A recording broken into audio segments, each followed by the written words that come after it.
Welcome back to the Expansion Pack Podcast, where we download this week's content and bring it to you.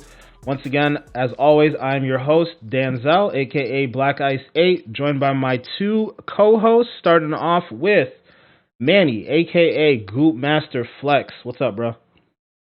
Stay gooping. Stay gooping as always. And then we got my boy Chris, aka May 25th. Say what up to the people. Yeah, I was gonna ask what's good with the Mr. Burns fingers? That was funny. Plotting. Apparently, that's how you stay gooping. This is how you stay gooping, ladies and gentlemen. All right. Okay. We figured it out now. All right, boys. So, what's going on, man? How you guys doing this week? Man, chilling. Got some great news this week, so I'm excited. We do. We got a lot this week. A lot of announcements. A lot of little things.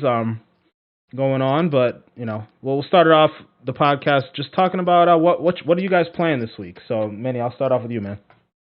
Been playing a little bit of Demon Souls. Also, just started the 2K League with the boys, of course.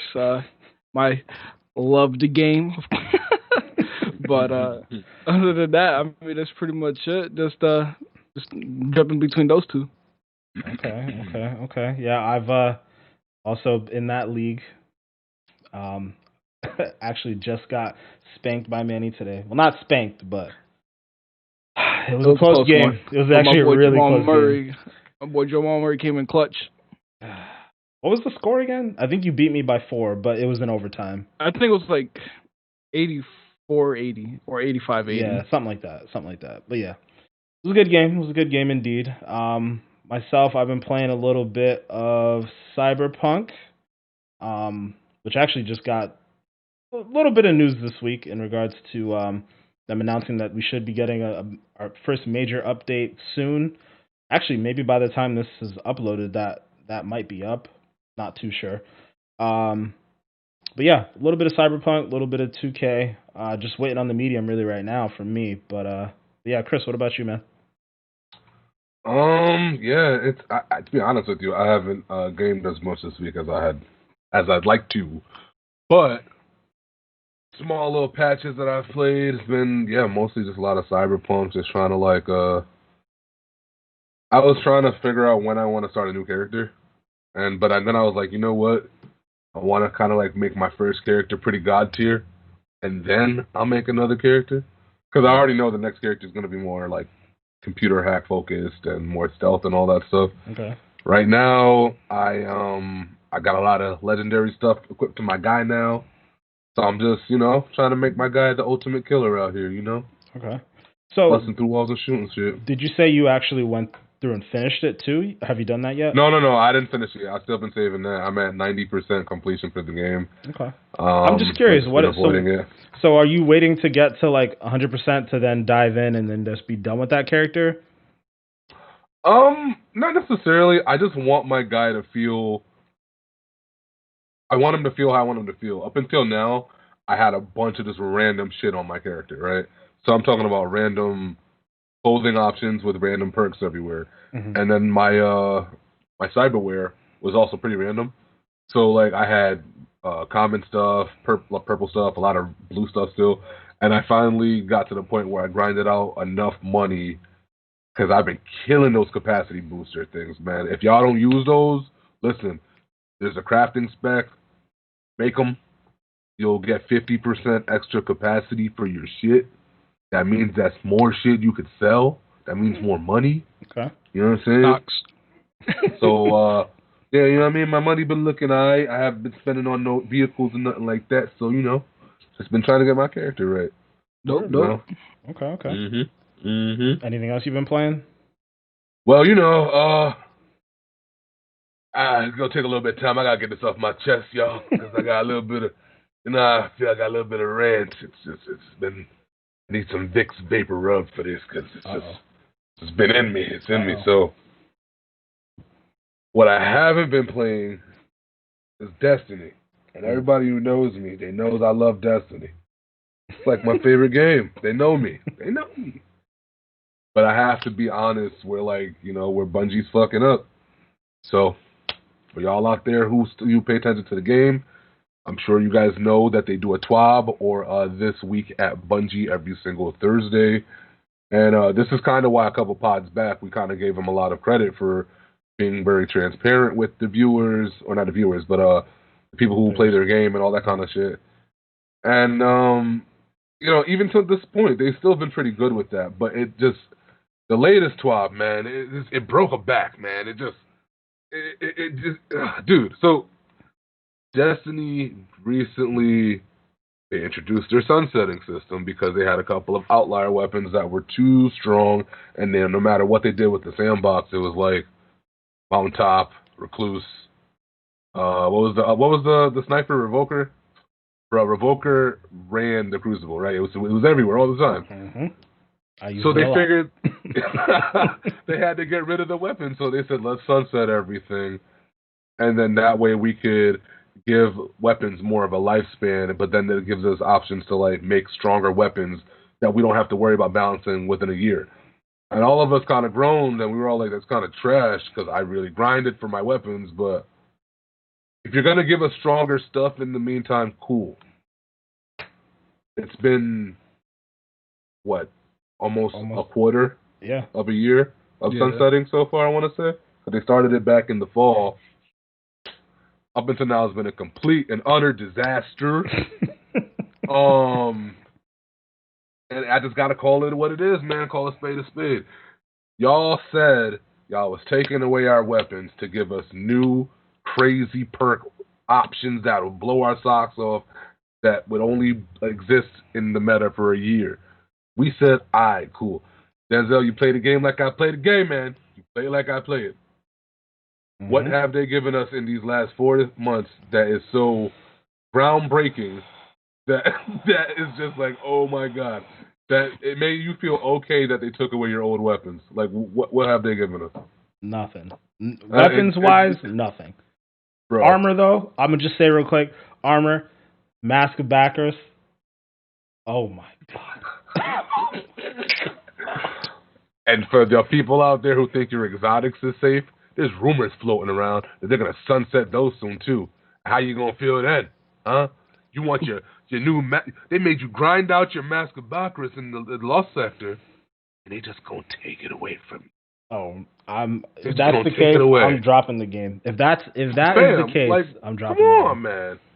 Like, and that's the way that a lot of people feel already without them saying that about exotics, but, like, people are dropping, bro, and people are not finding a lot of reasons to keep coming into the game now because they're not giving us the carrots to go chase. This is a looter shooter. So this is why, I also think it's very important that we definitely schedule a time to record that other video about why these types of games keep fucking up. Yeah. But this is like, it's damn near unacceptable at this point, man. Like, all right, so to backtrack, this week's TWAB, they said they're giving us back weapons that they already given us on just 2 destinations in the game. They're going to reissue the armor and reissue the weapons.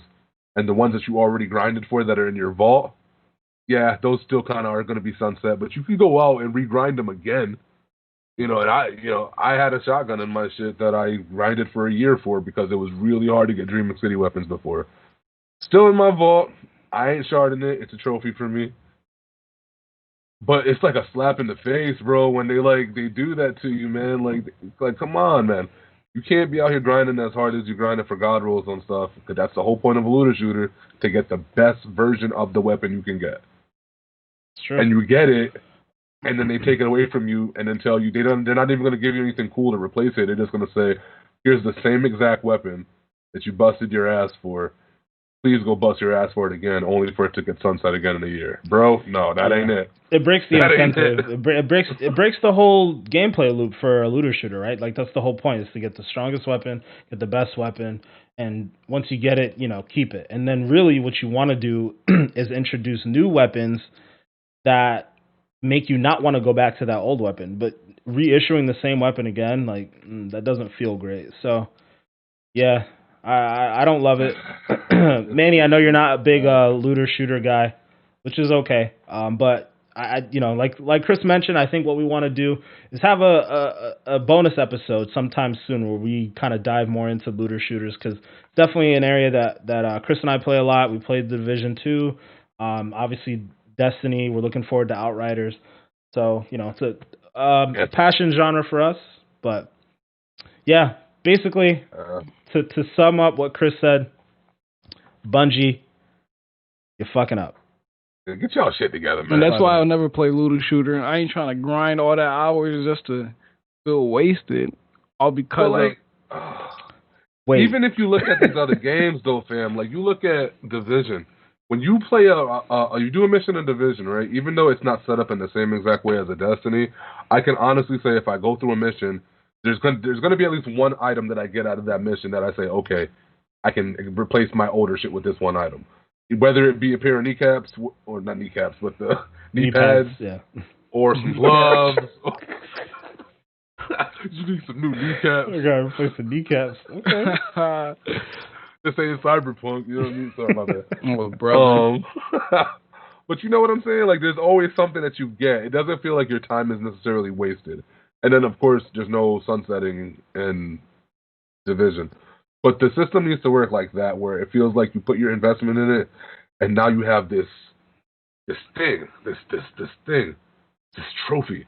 It's like, imagine if you saved up $1 million to be able to buy something, and then you bought it, and then it depreciated in a week. Like, that would suck, bro. Like, that doesn't feel good. You know what I'm saying? So, like, I don't know. Yeah. They got to do something. They got to get It's like you spent all this time just for, like, a little trial of the weapon, you know what I'm saying? Now you got to do it all over again, you know, to get that 1-year trial. But the one thing, Manny, for comparison's sake, right? Like, you talk about not wanting to grind in that particular setting, but you do grind 2K. Imagine if you grinded your 2K character up to a certain point, spec them out all the way to, be able to block and basically be like a 3-and-D player with X amount of badges, and then come to find out like they completely changed the meta on you in the game, and like blocking's broken, like your entire build makes no sense anymore because you went through all that trouble to grind to like a 99 overall for a player that's basically irrelevant now. So what do you have to do? Go back to the drawing board. It feels like you wasted your time. Like that's basically the closest thing I think you would have ever experienced, right? You don't play looter shooters, but you definitely understand the idea of grinding. I don't play 2K like that no more. You know what I'm saying? We just got through with you talking about playing 2K. I don't want to hear it, yo. I don't mess with my career park anymore because that's broken. Pure cap. Basically, Manny knows exactly what we're talking about. But alas, we'll move on. We'll move on. So aside from what we've been playing this week, like we said, we've gotten a lot of news this week, specifically revolving around licensed games, I guess you could say. We got some news about Pokemon. We got some news about Lucasfilms in particular, which we'll go into a little bit more detail later on. So with that being said, we'll set up Chris's beautiful icebreakers for this week. So Chris, go ahead and hit it, man.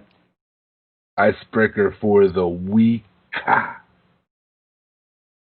What is you guys' favorite franchise video game of all time?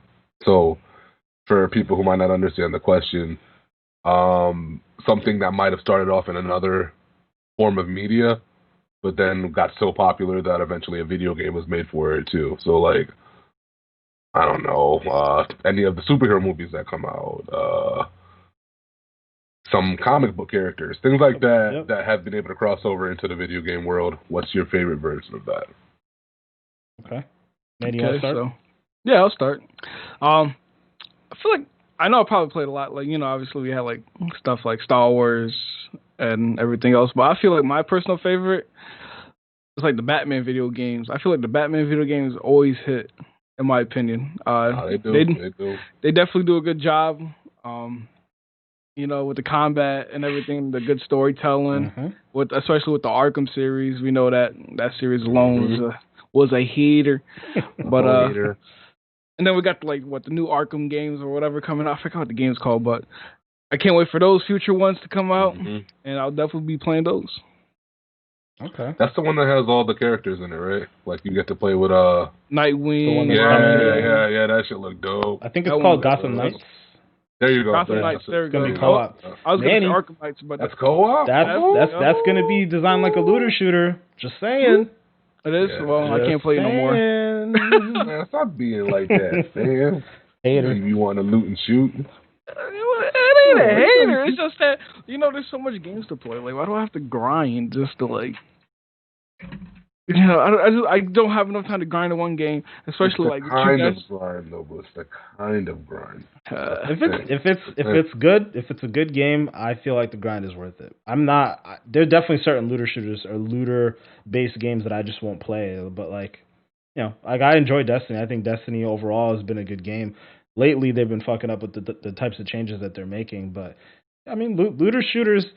Yeah, it's a type of genre. If you want to focus on the grind aspect of it, I mean, sure. But like, if there's a good game underneath that, you don't have to grind, right? Like, that's just an aspect of the game. So, yeah I'm more like a story guy. So you know what I'm saying, like, plenty of story in Destiny. I don't know about that. Plenty of people who play the game for. I mean, that's the best quality of the game is their story. So, I don't know. I feel like you might be letting the like looter shooter tagline like overshadow your ability to enjoy the game, but it is what it is. It's what it's, mate. So for me, so best licensed game or franchise game. I feel like there's definitely a lot to choose from. Obviously, I had a lot of fun playing Jedi Fallen Order. That would be up there for me. Technically, Cyberpunk is a licensed game because that started off as like a board game that's not owned by CD Projekt Red. True. I'm gonna take it back. I'm gonna take it all the way back to GoldenEye on the N64. Oh shit! Yeah, that was back in the day. Yeah, man. That was before I liked FPS games, but I remember. That was the hitter. That was the hitter. That got a lot of people onto first-person shooters, right? And especially the competitive scene. So, like, that was kind of the holy grail of, like, multiplayer gaming for such a long time. And I just remember, we've talked about this before, I just remember having so many long nights playing it with my cousin, like, just you remember the whole stop looking at my screen. Yeah, screen watching, all that stuff. I remember the golden gun. That used to give people fits when you pulled that thing out. Bro, yeah, man. You looking at my screen, yo, stop cheating. I can't wait for the new 007 to come out whenever that drops. Yo, can we talk about that for a second? I went back. So for those of you who don't know, Hitman 3 is come out this week. And IO Interactive? I think they're the studio that's they make that game, and now they're going to be making a James Bond game. So I went back and I started playing I should have mentioned this earlier. I started playing Hitman 3. That game is a lot of fun. Like, I played like a little blurb. It's free to, there's like the beginning mission is free to play right now. Went through and played that. There's so many different options as far as how you can go about tackling the mission. Like, there's so much choice in that sandbox of that area to assassinate someone. Everything about the feel of the game with like somebody in your ear telling you what to do, this, that, and the other, all these different gadgets, like you being like creative about how you go about the mission. I was like, bro, I could see this James Bond game like coming through, and it made me even more excited for it than I already was. So I didn't know there was a free to play part. I gotta download that because I was thinking about getting the new Hitman game. Yeah, because like it's a next gen game that I want to try out. But yeah, I'm definitely excited for the James Bond game. Like you said, same creators of Hitman, and we all know Hitman is a well-known series that everybody loves. They even got TikToks now of people trying to do the Hitman the Hitman. So like that just shows how much Hitman is a series and how much 007 is probably going to be like. Yeah, I feel like it's perfect. It's perfect for that, man. I'm really excited about that. But yeah, Chris, what's your favorite licensed game of all time, bro? My runner-up would probably have to be Kingdom Hearts, even though I don't like the game as much as I used to, but when I was a teenager, I used to really love those games. But if I have to take a step back from just my own opinion, it's really cool how they've been able to weave in a lot of the Disney movies and even characters from the Square Enix universe into this story that doesn't make any damn sense, but it exists nonetheless, and it's beautiful how they do it all together. And I remember when I was younger, before some of the sequels ended up coming out, part of being excited about the new game was thinking, oh damn, I wonder what world they're gonna add to the game next. Or even while you're playing through the game, you're wondering, damn, I just did this whole world was it? The world with Ursula and the Little Mermaid and all that stuff. You do that, and then you're like, damn, what's next? Boom, you end up in the Toy Story world. So it was really cool to kind of like see how that played out. And even though I didn't finish Kingdom Hearts, one day I'm gonna go back and finish Part 3, and I'm gonna give it a little review. I don't know, maybe I make a little video on that. Maybe some more content. I don't know. My review of Kingdom Hearts 3 2 years after it releases, because that's how long it took me to actually beat this damn game. It's hard to actually. Because it's hard to actually even want to go do it. Yeah. My runner-up, my actual favorite, though, has to be Marvel vs. Capcom 2. Like, I like the Marvel vs. Capcom series in general, but, man, dude, all I don't want no more sequels, just want a remaster of Part 2. That is all I want. Take the same game you have right now, the old school game, with all them damn characters. Because I remember, dude, Marvel vs. Capcom 2, I think, to this day, still has the biggest roster that they've ever made in a Marvel vs. Capcom game, if I'm not mistaken. You had a whole planet of people to choose from, and they constantly added new people. Everybody from Mega Man to Zero to Wolverine to Storm to Captain Commando, who is my guy. It was just Strider Hero, Cable. Like, dude. Yo, Cable's so annoying, bro. Cable's so annoying. Bro, I'll never forget the soundtrack. The soundtrack always hit, bro. That take forward ride. Yo, oh man, I miss that. They gotta remaster that game. Dude, I want it so bad. I will buy it. I will stream it. It will be a fighting game that will stay in rotation for me, because to me, that's like the game everybody knows of it. When you go over anybody's game, you're like, yo, that Marvel vs. Capcom 2, though? Oh, yo, that was a hitter. That was a hitter. A lot of people still have it on their console somewhere. They just pull it out of nowhere every so often. Dog, we need that, man. Yeah, man. Need that. Hopefully, Capcom, if you're listening, you're doing some pretty good stuff right about now. Some stuff we'll get into a little bit soon. But, yeah, hopefully y'all trying to make another Marvel vs. Capcom, because the last one y'all made... it was definitely a miss. What was it, Infinite?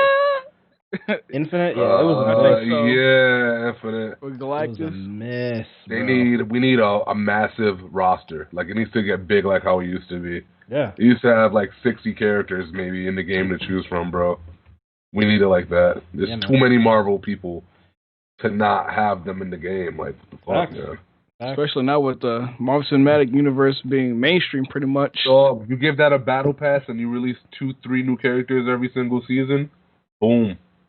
I think that's what they wanted to do with Infinite. Maybe not the battle pass thing, but like I think they wanted to tie like the popularity of the Marvel Cinematic Universe, because if you notice, I think Captain Marvel came out like I think right when that game came out, like around that same time. So I think they tried to tie it together and get people hyped up for it. It's just the game wasn't good. It just wasn't good. So yeah. Hopefully they could take some of the people who make freaking Injustice too. Like grab some people from that team, Capcom. Like go snatch them and be like, hey, you guys knew how to weave in DC into the Mortal Kombat universe. Like do that with Marvel and like get that going. But yeah, definitely. We'll see. Yeah. But yeah, Air combo. I want all that back. Moving on to the next topic here. So we got a little bit of news on from our buddies at Nintendo. Got our Nintendo Watch for this week. So Disgusting. Chris, I'm gonna let you take this one away, man, because you tend to have the most passion for Nintendo on the podcast. So, what's going on at Nintendo? Nothing. I'm sorry. So recently they put out a little trailer for a new game coming out, and I'm mad right now, folks, because I don't want to like this game. This is how they get me. They get me with the damn Pokemon. So, if you know Pokemon from way back, Pokemon Snap on N64 was huge. Huge! That game was humongous. And they are redoing it with the Switch. And I ain't even gonna hold y'all. This new trailer look kind of lit. They got the Powdon. You know what I'm saying? The little Hippo John. Got the sand pouring out. Alright, so you know why it looks cool? It's because the last game, it was just literally walking around taking pictures.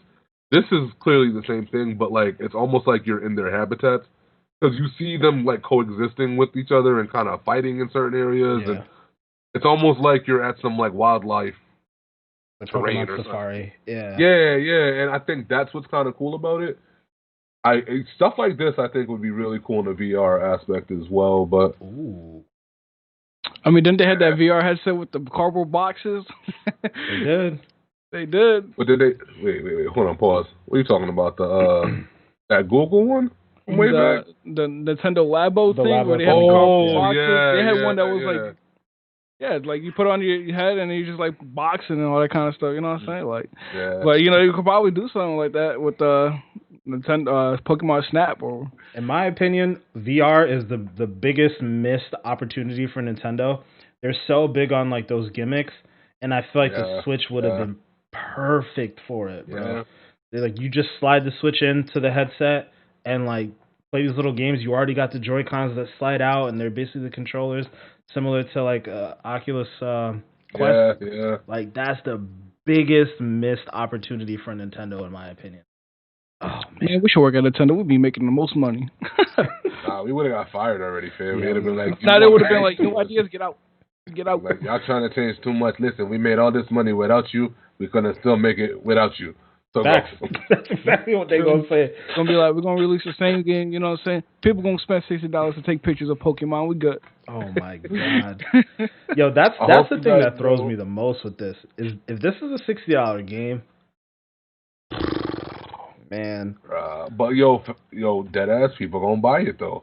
It's the same thing. Like, yo, look it. All right, Goof, you shaking your head, but this is not really that much different than people going out and spending $60 on Animal Crossing. If we really being real about it. Bruh. No. Bruh. Because I wouldn't say that, because in Animal Crossing, at least you get to do other stuff. You yeah, that's a tough one. Yeah, but you don't even But you don't even a Pokemon know what Snap, you are you doing Pokemon is Snap. are you doing Just because it's called Pokemon Snap, so you're just being assumptuous. You're just being assumptuous and thinking that you know that it's just snapping. But what if there's more than snapping?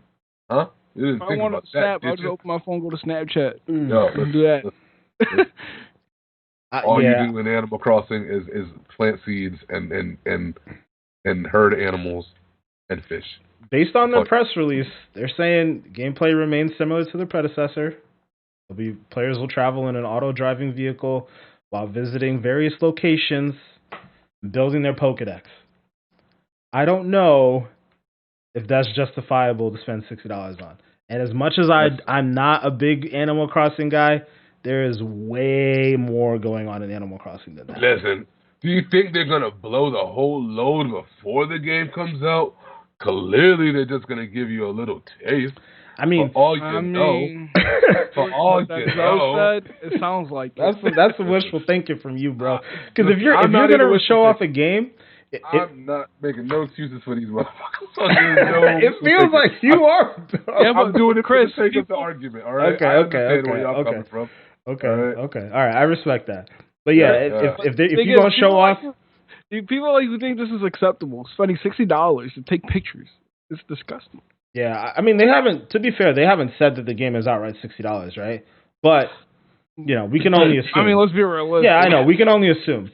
I just want to make that clear for everybody watching and listening.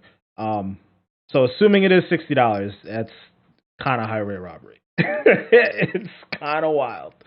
Yeah. I'll just play Pokemon Go for free. But yeah, the game's coming out April 30th. It's I guess something. It's something. They got something. I guess they claim that this is going to be a big year for Pokemon because this will be celebrating its 25th anniversary. So they got a couple things going on. They're partnering with Katy Perry, so on and so forth. But as we always do with Nintendo, we'll wait, we'll watch, and we'll see. I don't know. I got nothing. And then they got that Mario 3D World. Ain't that like a remaster of like a Wii U game?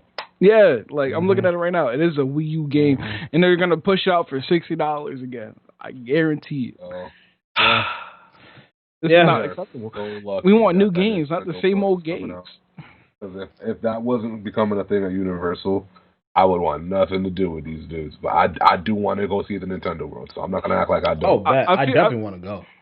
I feel like what Nintendo is doing, especially with the Switch, is taking all these Wii U games since the Wii U wasn't successful at all, and just pushing it on the Switch. That's what I just feel like. Yeah, I don't feel like there's necessarily anything wrong with that because some of those games aren't bad per se, but it's irritating because like you just continue to see that Nintendo's just leaning on nostalgia. And again, like we talked about, I am one of those people that falls for the nostalgia. Obviously, Chris is one of those people who falls for the nostalgia. Like don't get it twisted. I want to go to Super Mario World or Nintendo World too because that shit was part of my childhood. Different. I'm here for it. Who doesn't want to go to a theme park? Nintendo, but I'm saying it's just the general core of what Nintendo's been doing, right? Like they are just selling you their old stuff and like feeding it back to you because it was such a vital part of your childhood. I totally get it. I love Nintendo just like everybody else, and I want more. I want more. And original stuff too, not reused old games. Right. Yeah, because damn well we're gonna be sitting here soon talking about and the 80th anniversary for Super Mario. You know that's coming. Oh, absolutely. I mean, Super Mario Sunshine. Super Mario will always live on, though, right? I'm okay with that. That will happen at some point. But like the problem I have is like we don't have enough new stuff, right? Like, yeah, it is what it is. But I mean, even just the idea that Pokemon is in its 25th anniversary, and like that's probably one of their like the last big major franchises that I can think of them dropping. And it's been 25 years that it's been out. Man, that's wild. 1,000 Pokemon later. That's wild. But yeah, we'll jump to the other topic. We'll leave Nintendo alone for a little bit. So speaking of 25th anniversaries, a game that we've talked about numerous times is near and dear to my heart, or a franchise that's near and dear to my heart, is also celebrating their 25th anniversary this year, and they couldn't be any more different than Pokemon. And that's of course Resident Evil. Resident Evil will be celebrating its 25th anniversary this year. Ooh. We should be getting a Resident Evil Village game this year as well. And sure enough, Capcom went ahead and announced the Resident Evil Showcase, which should be coming on Thursday. What was it now? January 22nd, I believe. 21st. So we're going to get a live stream event that is hosted by Brittany Braunbacher of What's Good Games. Shout out to What's Good Games. They're actually an awesome podcast. Yeah, and apparently we're supposed to get a brand new trailer for Resident Evil, first ever gameplay, so I'm super excited for that, and also some more Resident Evil news. So there's some rumors that we should be getting some new game announcements.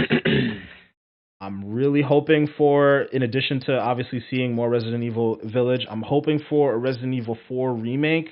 That would be fucking huge. The internet would break. Yo, I would break. I would break. No, the thing is, because like with the Resident Evil remakes, like I just hope that it's not like, don't get me wrong, Resident Evil Remake 3, or Resident Evil 3 Remake, whatever. Mm-hmm.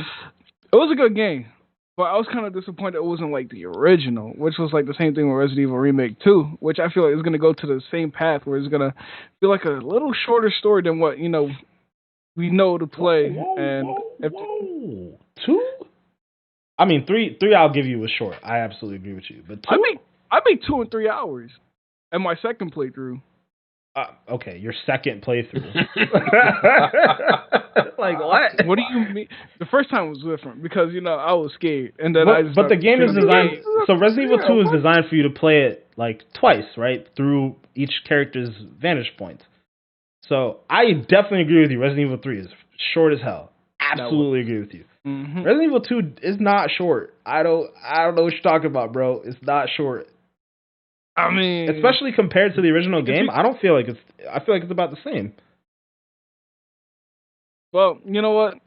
I just hope it's like, not like a different adaptation like we saw with Resident Evil 3, where it's like it was more action based. You know what I mean? Like, yeah, no, I just hope they kind of keep like the same like nostalgia feeling. Well, not the same nostalgia feeling as in the gameplay was, but like the same story that we once played and loved with Resident Evil 4. Yeah. I think Resident Evil 4 is where Resident Evil like shot up. Right, that was like the height of Resident Evil to me. Mm-hmm. And I think it pushed that game into like the public conversation a lot more than 1 or 2 ever did. So I would suspect that it would stay the same. I mean, Resident Evil 4 was like that's like a masterpiece. That influenced a lot of the games that we have today. Like that influenced Gears of War. That influenced a lot of the over-the-shoulder games that we have. I think it should be okay. I hope so. I hope they don't change it too much. I hope that they they make it feel a lot more fluid as far as the controls go. They up-res the graphics. If they change the story, I hope it's only minor stuff. Definitely stuff that makes more sense. Because this is another thing that we talk about a lot is like some of these studios like similar to Square and whatnot. Like some of their games don't exactly make a lot of sense. Resident Evil 4 in some respects doesn't make a lot of sense. So if they change the story a little bit to tidy it up, I'd be perfectly okay with that. Perfectly okay with that. But yeah, Village though. Village is the star. I really want to see more of Village. Especially the thing I think that would make it so special in regards to seeing Village and then getting a 4 remake is that Village looks very much like a Resident Evil 4 like successor, spiritual successor. So yeah, I'm excited for it. I want to see it. Mm-hmm. Chris, I know you're not as big a Resident Evil guy as us, but definitely I'm still here for it. I'm still here to see what happens. I'm gonna be wanting to see what's good with the showcase and all that. So I'm outside looking in. Word. I'm outside looking in. We still gotta get you playing those games, man. I think that's gotta be a stream, bro. It's gotta be a stream. I tried to play The Evil Within the other night. I had to say I'm gonna come back to this. That John crazy, man. Those scary games is something else. Yo, I'm so glad I caught the like all the Resident Evil games. Like they had the big bundle with like 1, 0, 4 remake, 5 and 6, I believe. Yeah. And I caught that for like $15. I was like, damn. Yeah. That's like the best deal right there. Yeah, for $15, get all those hits. Damn, yeah, that's a steal right there. Yeah, that's really good. Me, I just bought them all at full price because I mean, yeah, I would too, but I'm a fanboy on that one. I'm not even gonna lie to y'all. That's my game. That's my game. But yeah, also some of the stuff. Another thing that it's apparently getting teased or being talked about a little bit more is the idea that they are going to have announce a closed alpha for some unannounced game at this showcase. And obviously I love Resident Evil. I also love playing multiplayer games, specifically like Warzone and that type of stuff. I'm thinking, what if Capcom tries to dive into the like battle royale space with zombies? Bro, no. Don't say no. Don't say no. That would be fire. Because look at Warzone. Look at when they did the zombie thing. That was dope. If they somehow make a battle royale that actually works, I just don't see it. It's like hard for me to see a Resident Evil type. I think they could pull it off, but I don't think Capcom would be the one to do it. But Chris, go ahead. What were you gonna say? I would only probably really get behind this if it was more of a PvPvE kind of thing. Like, I would like the Battle Royale aspect also tied in with some zombies that could kill anybody. They're just NPC zombies that exist within the sandbox that could distract anybody. Almost like how you have the Dark Zone and Division, where you can go against live people, or you can just go against NPCs that are just high level. I think that would be a cool way to do it, because at that point then you could add some really crazy zombies in there that can like show up in the middle of a gunfight type of thing, and that's cool.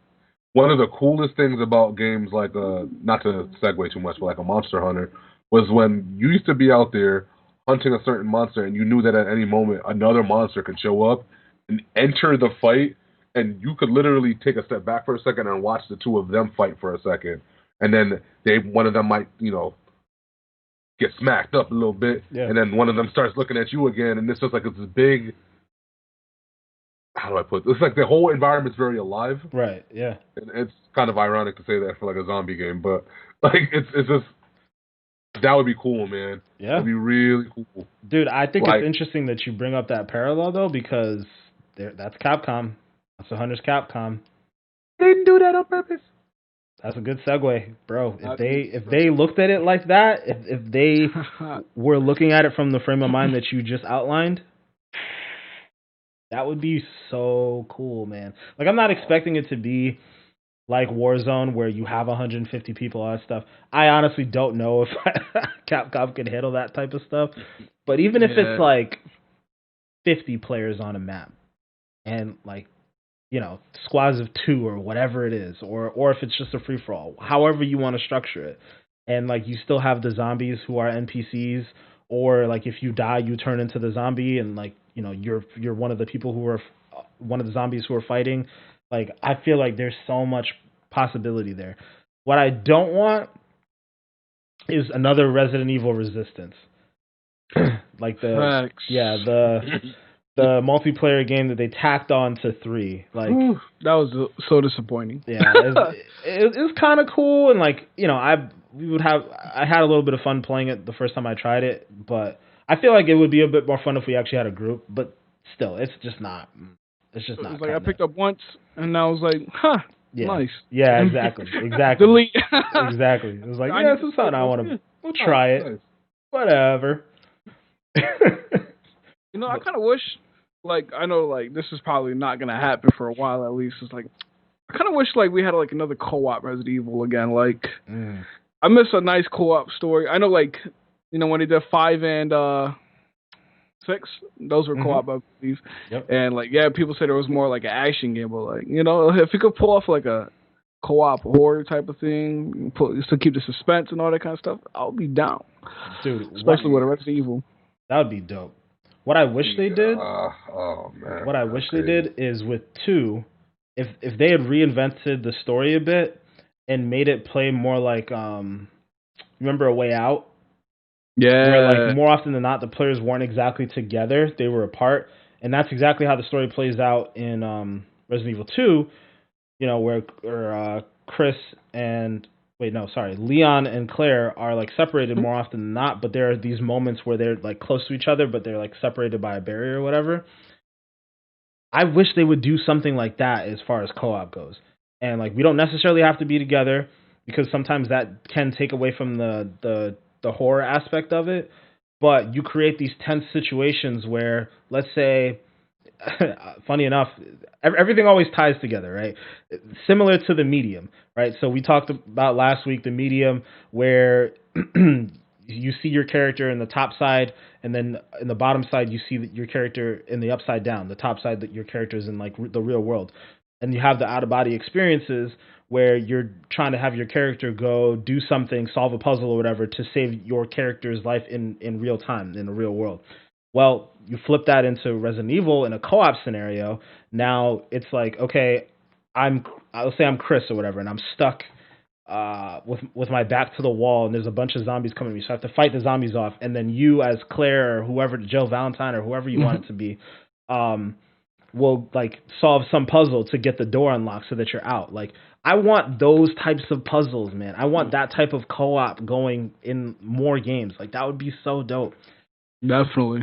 Capcom. Hey, who knows? This is what we might get with this alpha we signed up if we hopefully get in. That'd be sick. I hope so, but we'll see. January 21st at 5 o'clock Eastern Standard Time. We'll see what happens. But yeah, we'll jump it on to the next topic here. So we got a new announcement this week about it's a new announcement, but technically it's an old studio coming back in a sense. So way back when, we had LucasArts, which made games tied to the Star Wars franchise and the Indiana Jones franchise, and basically anything that was associated with Lucasfilms. But they shuttered that studio since it seemed like that's something that Disney was trying to stray away from at the time. They kind of actually strayed away from a lot of gaming related content. Now it looks like they're diving back in, and they announced the opening of Lucasfilm Games. Kind of a weird name. I'm not sure why they didn't just go back with LucasArts, but it is what it is. So with that came a couple different announcements. First of which is that Ubisoft is making an open world Star Wars game, specifically the studio behind The Division 2. So Manny, there goes that looter shooter DNA again, man. It's everywhere. It's everywhere now. So yeah. If they make it like into like a MMO type of game where it's like a looter shooter, I'll be up for it. Like, you're in the Star Wars universe. Yeah. Yeah, they are. I know. I'm just saying, like, instead of like but like more of like an MMO though, where you're just like you're surrounded with all these bunch of people, you're exploring different like planets, maybe like Tatooine and stuff like that, and what I'm saying, you just hit up the pub too, you're just chilling in I forget what the bar name is. The cantina. with the music playing in the background. The cantina, just all chilling. Yeah. Like that would be dope. I would like that. Like I would probably play that a lot. Yeah. Since that's what I'll be more interested in. Star Wars. Who doesn't love Star Wars? Yeah, exactly. Yeah, I think the adventure side of things would be the biggest thing. Part of me actually hopes that it's not a looter shooter. I hope they just focus on like kind of more story beats and exploration as opposed to the looting stuff. But we don't really have too much information about it, so I guess we'll see what it comes down to. But Chris, what do you think about it, man? I'm excited. I think that's humongous news. Because the Star Wars universe, when you really take a look at it, if you step back, it's vast. It's humongous. There's so many stories to be told. There's so many new stories that can still be told. There's so many threads that are still like left out in the universe. If you're looking at the movies, or if you're looking at the TV shows, hell, if you're even looking at the remember the animated series, John, they used to have on Cartoon Network a couple years back. Yeah, Clone Wars. There's threads everywhere. So you talking about a game like this when you're making it open world? Well, I mean, shit, they have enough source material to go off of to make enough beats in this universe to really work here, in my opinion. So, I agree. I don't really want it to be more like a looter shooter in that aspect. I kind of want it to be more RPG-esque, like Goop was saying.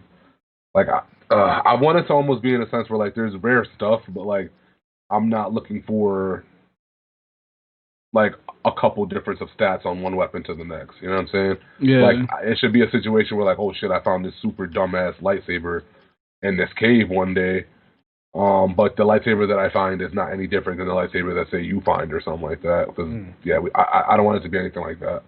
But if it's really built well and fleshed out, like I don't want this game to get like rushed. It should take maybe 3, 4, maybe even 5 years for this true. Like I want it to be big, bro. Like big. It's Star Wars. It should not feel small in any sense of the word, bro. Like this game needs to be like 3, 4 times bigger than Division in terms of scape. I want it big. Go. Well, we know, the team with the Division, since they're the one basically working on this game, we definitely know Division has beautiful environments. We've seen post-apocalyptic DC and New York, so I'm confident we'll have at least those wonderful environments, of course, in the Star Wars universe. And I'm sure they have plenty of time. I know, if I'm not mistaken, EA still has their deal for a couple more years, so I'm sure we probably wouldn't see this Star Wars game until that 10-year deal is over, if I'm not mistaken. I think they don't have the deal anymore. It feels like they don't have the deal anymore. But yeah, we definitely dive into a little bit more.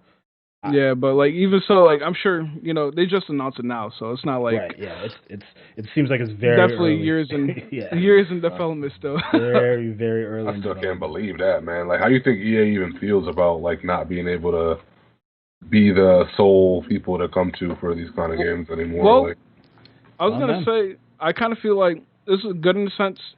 EA no, it's amazing. It could EA could work on.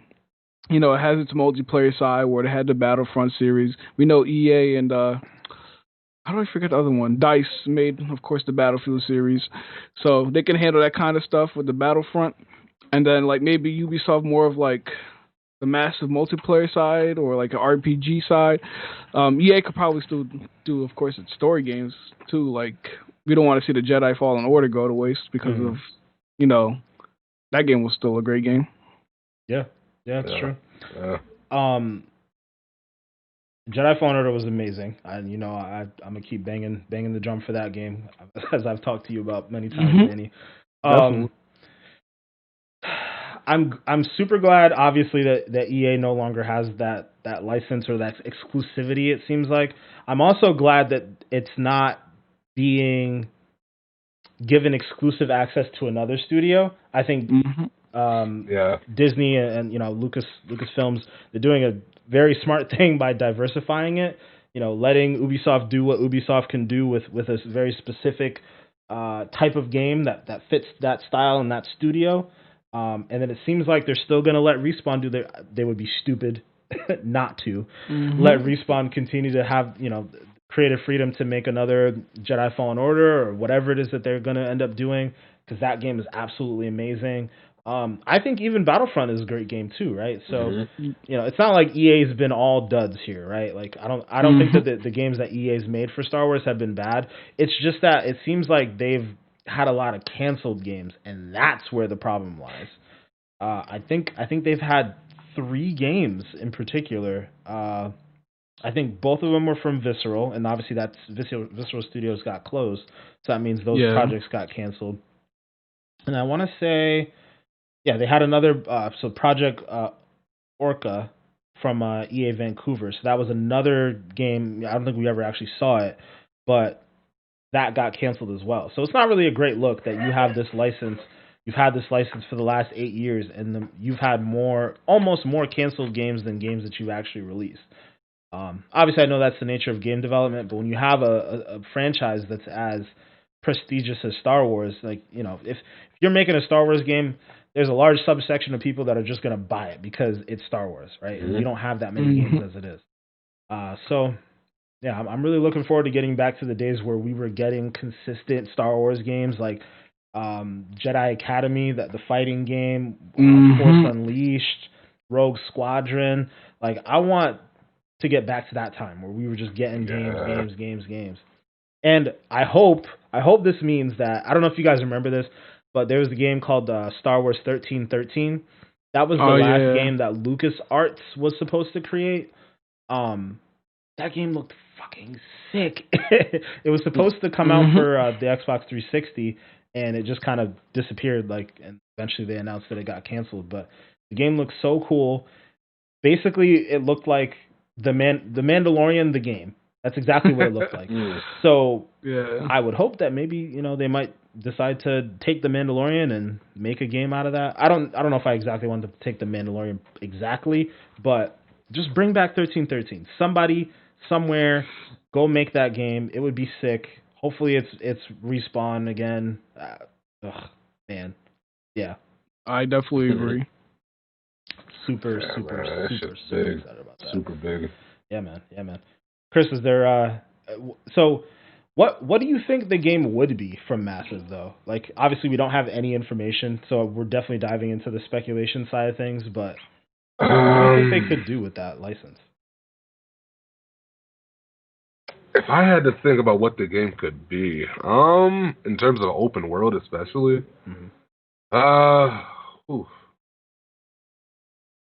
it's weird because now I kind of have to look at any future open world game, and for me, even with all the bugs and stuff, Cyberpunk is kind of where I start. You know what I'm saying? So it's almost like that's the new bar. That is it. So, man, when I think about Star Wars, it's got to be kind of like what Goop was saying before. It's got to be a lot of the detail stuff. I do want to be able to go to the pubs. I want to be able to go do. I almost kind of wish they could take all of the aspects of all the other games and put them into one game, since it's an open world game. So it feels like with the Star Wars universe, they take parts of the universe and make those into games. So the last one was the forgot what they call it, but squadrons or something like that, where they have the Air Force type of gameplay. Yeah. I want it to be a thing where like all of that is in one game, even if it's not as fleshed out as how it is in that game. There should still be a component of that in the open world version. Basically, you want like the GTA version of Star Wars. Yes, that'd be so lit. Yeah, man. Yes. Yeah, that'd be wild. That is kind of what I'm saying. That wasn't even what I was like.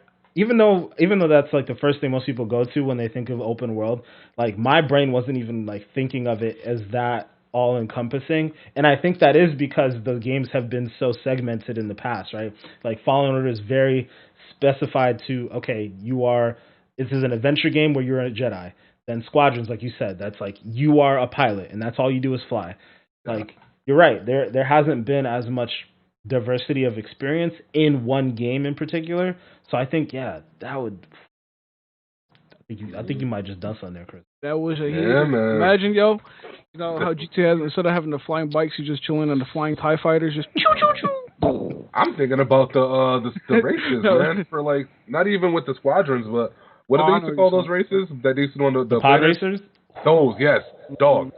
You telling me I could build my own little companion robot? You telling me I could upgrade my weaponry, armor, and the robot when I move along? Like, stuff like that is what I want to do in this universe. Feel that. You know? You know what I want? Like, and it's crazy because we're all just compiling like the perfect Star Wars game here, and I hope that this is what that massive game ends up being. But like, imagine the open world, right? We might have to like break that term apart because I'm thinking like open universe. I'm thinking like No Man's Sky. Like I can hop in this TIE fighter and go to another planet at any point in time, and like you said, go to the cantina, go to Tatooine, you know, go see the pod races, and then jump to Alderaan or whatever. And I guess that's another thing is when is this going to take place? Like, I guess we'll figure all that out. But you know, like assuming all those worlds are still intact, like being able to jump from world to world and like having it be that massive, no pun intended, of a game. Yeah, man. And, I mean, it's definitely possible. I mean, we've seen the games like Destiny where you're hopping in planets. The planets might not be huge, but you know. Well, I see where you're going with that. Yeah, I mean, you're jumping into different planets and stuff like that, and you're doing your missions there. Like it could be something like that, or like I said, like an MMORPG. You're doing quests from these different planets and stuff like that. My only gripe with that is I want to build my own ship and fly it myself. That's my only gripe with that. I mean, they don't allow you to do that. We're talking about a next-gen Star Wars game with next-gen hardware. It's definitely possible. It is. And this game is clearly a couple years out too, like we obviously said. So 4 years from now, you know, like who knows what kind of breakthroughs they have with technology and how they plan to do this. You know, streaming tech is a big thing right now. Obviously, having SSDs too allows for the ability for them to recall information extremely fast. So the idea of like you customizing your ship and jumping in that ship and like not like Destiny, but more like No Man's Sky or other games where you literally fly into the atmosphere and there's no loading or any of that type of stuff. Like everything is happening in real time. That's what I said. 3-4 times as big. It's got to be big, dude. Ubisoft better not mess it up. Yeah. I have a lot of faith. I have faith. As long as it doesn't turn into a traditional Ubisoft game where like we know exactly what to expect and you go to you jump on this AT-AT and like it'll open up the rest of the map and now we can like I don't want that. I don't want the Assassin's Creed, the Division, like I don't want that type of expected gameplay where like, okay, this area of the map is locked and now I have to go to this top point and unlock a vantage point so I can see I don't want that. I want Massive to make something completely different, something game breaking. Obviously we want the best, but like I think with a franchise like that, given that opportunity, you let them just go to work and give them 5 years and don't say a damn thing. You just leave them alone. Don't tell them anything. Just let them come out with the best thing that they can possibly make. Because that's exactly what EA did with Respawn. For whatever reason, Respawn is the one studio that it seems like EA just lets them do whatever they want. And obviously we know why. Vince Zampella he's basically the maker of Call of Duty. Biggest franchise in history. So you don't really fuck with him when he wants to do something, right? Like you just let him make whatever the hell it is that he wants to make. And so far, it's paid dividends for EA. So obviously Apex, his studio made Apex, his studio made Jedi Fallen Order. You let those types of people, those creative people, just work. Which brings me to our next topic about Star Wars and Disney and Lucasfilms. We're getting an Indiana Jones game, guys, from Bethesda. It's a lot of implications with this game. It broke the internet. But the idea is that Todd Howard, the guy we know who makes Fallout and makes Skyrim and the Elder Scrolls and whatnot, this guy is going to be getting free reign to just make an Indiana Jones game with a completely original story. What do we think about this, guys? I think it's huge. Manny? What I think is definitely huge, and I feel like this, and I hate to say it, but it's like this could be like, their Uncharted type of game. You know what I'm saying? Your exploration, you're out here looking for the treasure. You're a treasure hunter, whatever. But especially with Bethesda, Microsoft acquiring ZeniMax, this could be like an Uncharted for Xbox. You know what I mean? Like, this is how I view it, and I'm really excited. Me personally, I was just gonna say it kills me when, and I get why you're saying it. It kills me when people say Uncharted. Like, yo, this is Indiana Jones we talking about, bro. There would be no Nathan Drake. There would be no Lara Croft. Like, this is the OG, man. I forgot to say that before I said it, but like, I agree with you. Like, and Uncharted is basically like PlayStation's version of Indiana Jones. Exactly. Yeah. Exactly. And I feel like, you're having the OG, you know what I'm saying? You got my boy, Indiana Jones, the OG. This right here could be a hitter. The only thing is, like, I hope it's a third-person adventure type of game with a great story, of course, because I know Bethesda, when I think Bethesda's game in the studio that's making it, that made Wolfenstein, is like, I hope it's not like a first-person. Yeah, but I'm sure they can do it, and I believe they said they're still not, they're still focusing a lot on Starfield and Elder Scrolls, which is good. So, but that's a different studio, though. Just to be clear, so because Bethesda Softworks would be the ones who would focus on Starfield and whatnot, but this is being made by Machine Games, who obviously Manny mentioned makes Wolfenstein in there. I think they might be wrapping up Wolfenstein 3 from what the rumors have been saying. And again, just like that Ubisoft game, this is definitely a ways out. But yeah, I think this could be huge. Chris, give us your thoughts, man. So the first thing I want to say is I'm not gonna sit here and act like I was like the hugest Indiana Jones fan. Like, I understand like it's huge, but for me personally, it was like it's okay, but it's not like the biggest thing ever. However, even within saying that, I still realize how big of a deal this is. So I'm hoping that it gives them an opportunity to like rebrand a little bit, because to me, when I think of Indiana Jones, I'm still kind of think of the Harrison Ford thing, and I think it needs to get modernized a little bit, if that makes any sense. So I don't know. I hope they kind of make a little bit of tweaks here and there, to make it just feel new. Even what they did with the Tomb Raider a couple years ago, they even did the same thing with her. They updated her, and then she became modernized, and then the stories and everything, and the game itself came out better, So I hope they do that for sure. Yeah. And I think it's been a while since we've had an Indiana Jones anything, which is exactly why I think you have that mindset, and I think that's probably why Disney is doing this too. Right? Like we talked about, they've done it in the past with certain Marvel characters, right? Like, you want to push this character back into the forefront of people's minds. Like, it's been forever. Like, I think the last Indiana Jones movie we got was in 2005, but like nobody even talks about it because they tried to do something that didn't really work. So people almost don't even regard it as an Indiana Jones movie. So beyond that, like, what we're talking about, the 80s might have been the last time. I don't even know at this point, right? It's been so long. So obviously Indiana Jones, like we talked about, has spawned the Tomb Raider series, right? Like that's a heavy influence on it. Nathan Drake in Uncharted is obviously like modeled after Indiana Jones largely. So there's obviously a market for it, and there's obviously a space for it in the gaming industry. Especially considering we're not going to be getting an Uncharted anytime soon. Yeah. I think Bethesda and Machine Games, they have a really unique opportunity to take this character, make him super fucking cool, and bring him into 2021, or well, by the time this happens, it'll be 2024 or 2025 or whatever. Most likely. But yeah, man, I think it could be huge, like with fucking hyper realistic graphics and the ray tracing and all the shit that we have now.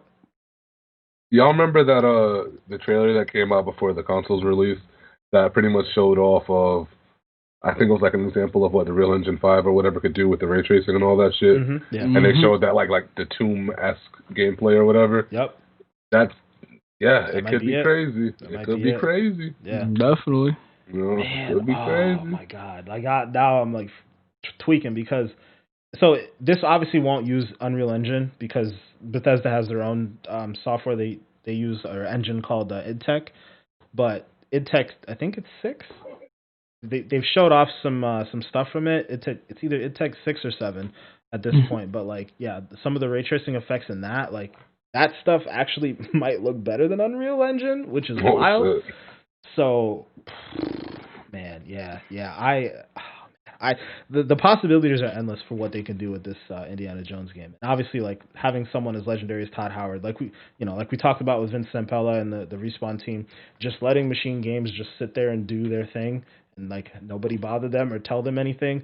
Like that's the other good thing about this is, if it's an original story, it's not being forced to be tied to a movie in any particular way. Although we do know that they are looking into making a new Indiana Jones movie some point down the road.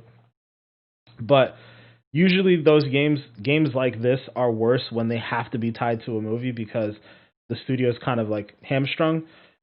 But if this is an original story that Todd Howard gets to write himself and the team just gets to sit there and build something, like I think it could be so cool, man. Mm-hmm. But definitely, yeah. The topic of conversation, of course, boils down to, as Manny alluded to earlier, this is Bethesda, which will be a Microsoft-owned company.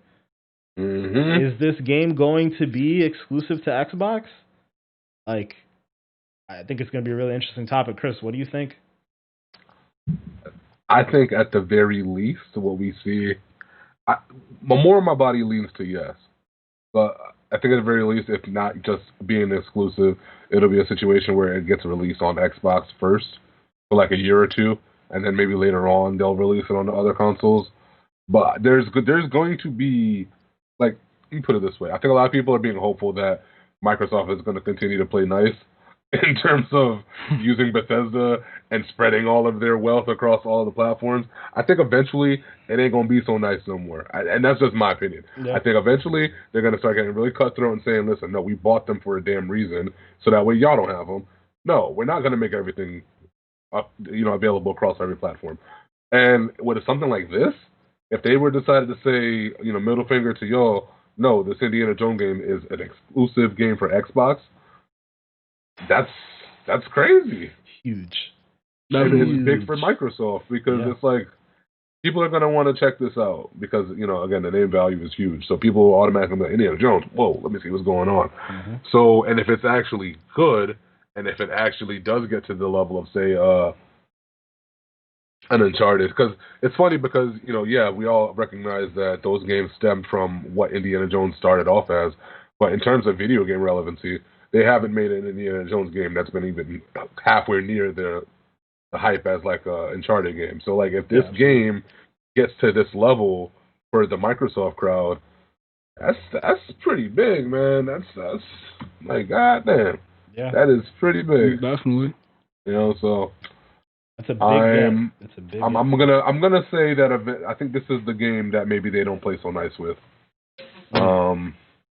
Because it makes sense to play nice, I guess, in some senses for Fallout and Elder Scrolls in particular, just because there's a wide audience for those games across both platforms. Mm-hmm.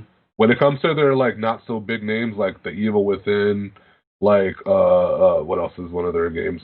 Maybe even Wolfenstein and stuff like that in the future going forward. I Prey. can see them. Oh yeah, Prey, all that stuff.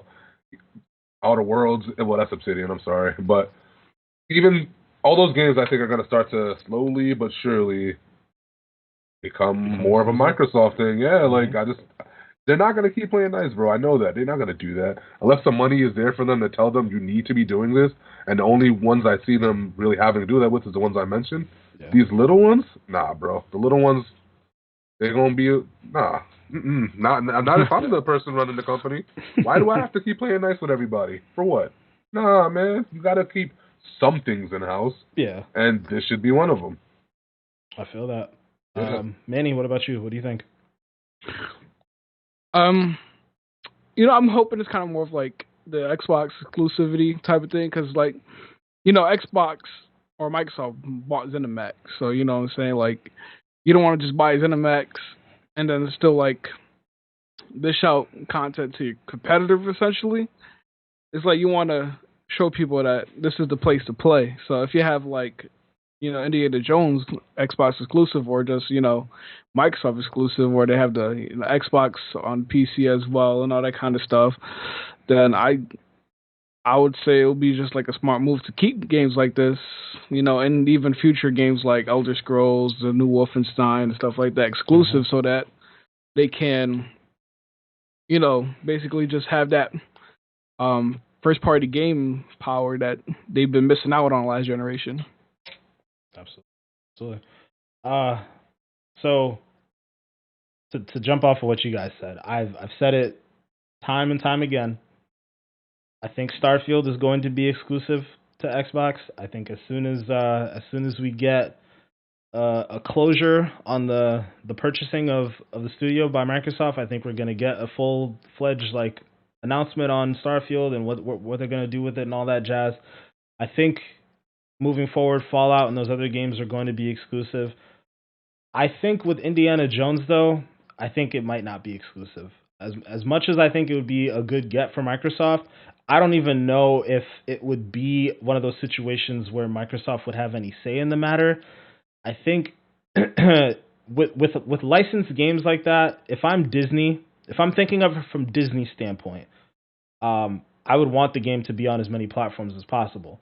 And if I've negotiated a deal with a studio to make, because I highly doubt this deal just came about, right? Like, I'm pretty sure it was in the works last year, well before they actually got bought by Microsoft, or the announcement came out that they were bought by Microsoft. So if this deal has been in the making for a while, I would have to assume that there's some contractual agreement to say this has to be a multi-platform game. Obviously, we don't know that for sure. But that would be the one thing that would lead me to think that this game may actually be a multi-platform game. Or if anything, maybe there's some wiggle room in the contract for Microsoft to do, as Chris mentioned, where it's exclusive to Xbox for a year, Xbox and PC for a year, and then it'll come to PlayStation and any other platforms later on down the road. I think from a competitive standpoint, like I think it'd be better, obviously, for Microsoft to keep everything close to the chest and it just be exclusive to them, but I don't know if they can pull that trigger. Obviously, there's also precedent set for a licensed game to be exclusive when we talk about Spider-Man. But I think that situation might be a little different because Sony owns the rights to Spider-Man on the film side. So I think they had more leverage to negotiate. But at the same time, you know, who knows? Maybe Microsoft just is throwing a ton of money at them and saying, let us keep this license and let's just make it exclusive for Xbox. I think it's a really interesting topic. I think it's a topic that's going to be discussed for an even longer time now, because obviously we've been already discussing, you know, what Microsoft plans to do with Bethesda. But yeah, I think for me, if I was a betting man and I had to place a bet right now, I would say the game's going to be multi-platform in some capacity.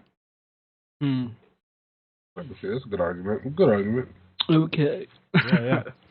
Yeah. I mean, yeah. I think it's interesting because, you know, like I said, it may not even boil down to Microsoft having any say in the matter, right? Like if the deal was already created. But that's true, because I know Microsoft did say they're gonna respect, you know, the previous agreements that they had, like that PlayStation exclusive that they have. I forgot what it's called. It was like that shooting game, whatever. What was it called? But like, yeah, they're gonna respect their deals and stuff. Oh, like that, Deathloop. Sorry, I wasn't sure where you were going with that. Yeah, Deathloop. Yeah. They have been good about respecting their contractual obligations, right? Microsoft respected it with the Outer Worlds. That game, was coming out. They were doing it with Private Division, and they let the game get released on other platforms. They obviously, I think Ghostwire Tokyo and Deathloop, they're respecting those contracts with Sony, so those games are going to come out on PlayStation first, and eventually they'll come out to Xbox. So yeah, Manny, great point on that, because I think there's precedent set with Microsoft in particular for them to allow the game to be multi-platform if it's a contract that already existed before they came in. So, I'm excited to see, regardless of multi-platform, exclusive, whatever. Microsoft's money behind an Indiana Jones franchise, that's a really fucking good thing for gaming. No matter what platform you're playing on, that's a really, really good thing for gaming. Man. Definitely. Yeah. Crazy. But yeah, we're pretty much at the end of the show here. I wanted to wrap up the show with a quick question.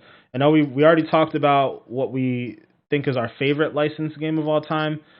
So I'll wrap it up with a question about what we think our most desired licensed game of all time would be. Like what game would our dream game, the one we'd want to be made, and who would we want to make it? What studio would we want to make it? Ooh, you go first, Goof. Me? You just gonna hit me with the head, or it's tough. There's like a lot of movies that like I'm trying to think, because like, what movies have I seen? It doesn't just have to be movies too, by the way. It can be TV shows, it could be a book, it could be literally anything. I'm thinking. I'll go first. Okay. I don't think this. I guess I wouldn't say this is my dream one, but this would be one that I think would be really, really interesting if Naughty Dog made a Hunger Games game, and it would essentially be like a battle royale, right? No, it's not. I guess you could say Last of Us VR. Yeah, The Last of Us VR, right? But like in the Hunger Games universe with all the different things that comes with the Hunger Games, like I think that would be interesting to see. I mean, I have faith in Naughty Dog that they would make anything good at that point, but yeah, I think it'd be an interesting game. Still can't think of one because like I don't get myself out there. I haven't been watching shows or anything like that, so there's nothing fresh in my mind right now. I mean, it's hard to pick one. I mean, what about like Marvel or the Mandalorian? Or well, you haven't watched the Mandalorian, but I've been trying to, but that's such a crazy question. Trying to think. We could table it for next week. Give you guys some time to think. I definitely dropped that on you guys last second. So yeah. I think if I had to come up with a quick on the spot answer for me, but this goes across everything more than just video games and shit. I want to see this in everywhere. I need that Batman Beyond, bro. I need that Batman Beyond, bro. That's what I'm waiting on, and I need a movie. I need a video game. I need it all. Batman Beyond. People who know me know, in terms of my top movie, or even not even movies, but superheroes, Batman Beyond is top 5 for your boy. Specifically, Terry McGinnis, Batman Beyond. Really? Stop playing with me, man. I need that. Yo, I definitely need that. My guy Chris just shut it down. Batman Beyond is yes, that is my favorite iteration of Batman. I feel like it doesn't get talked about enough. I feel like we don't see more of it. I'm trying to see a live action. I'm trying to see a video game. I want it all. I'm totally there with you, bro. And I could see like, see the thing that I would want out of that game, the flight mechanics would have to be like Anthem, right? Like, see, it's funny you said that because I was gonna say that I want the game to have the hacking and stuff that Cyberpunk has. Because like I think that's a big part of the universe in Batman Beyond is the future parts of the game. Like, so I want to see something where he's able to just touch the side of his thing and scan the area and be able to do it like because I think that's what he was doing in the show. Yeah, you're right. You know, like so I want it to be like Arkham City. You know how it's detailed. It needs to be that, but like futuristic. So I guess like I don't know, like Watch Dogs in a sense. I don't really know how to describe it. That's crazy that you just said that because that's exactly where my mind went. I was like, you know what? I think I want Ubisoft to make that game. I think they could do it. Even with all the cheesy stuff that they throw into Ubisoft games, I think they could pull that off. Because if they can figure out the flight mechanics and you're flying around the city or whatever, and like you have like you do the whole Ubisoft vantage point and then you unlock a certain part of the city, whatever, I'd be okay with that if they get the flight mechanics right and you're just over here whipping. Oh man. Well, actually, you know what? What am I saying? They should just give the studio that's been making all the other Arkham games the damn game. Like that's it. That should just be it. They make such a good game as it is. Just have them make a Batman Beyond. Bruh. You know, when you say that, I remember like when Arkham Knight came out. That what I think would have been a dope game was like there was like people were speculating that there was supposed to be like a Superman game that Rocksteady was supposed to make. Yes.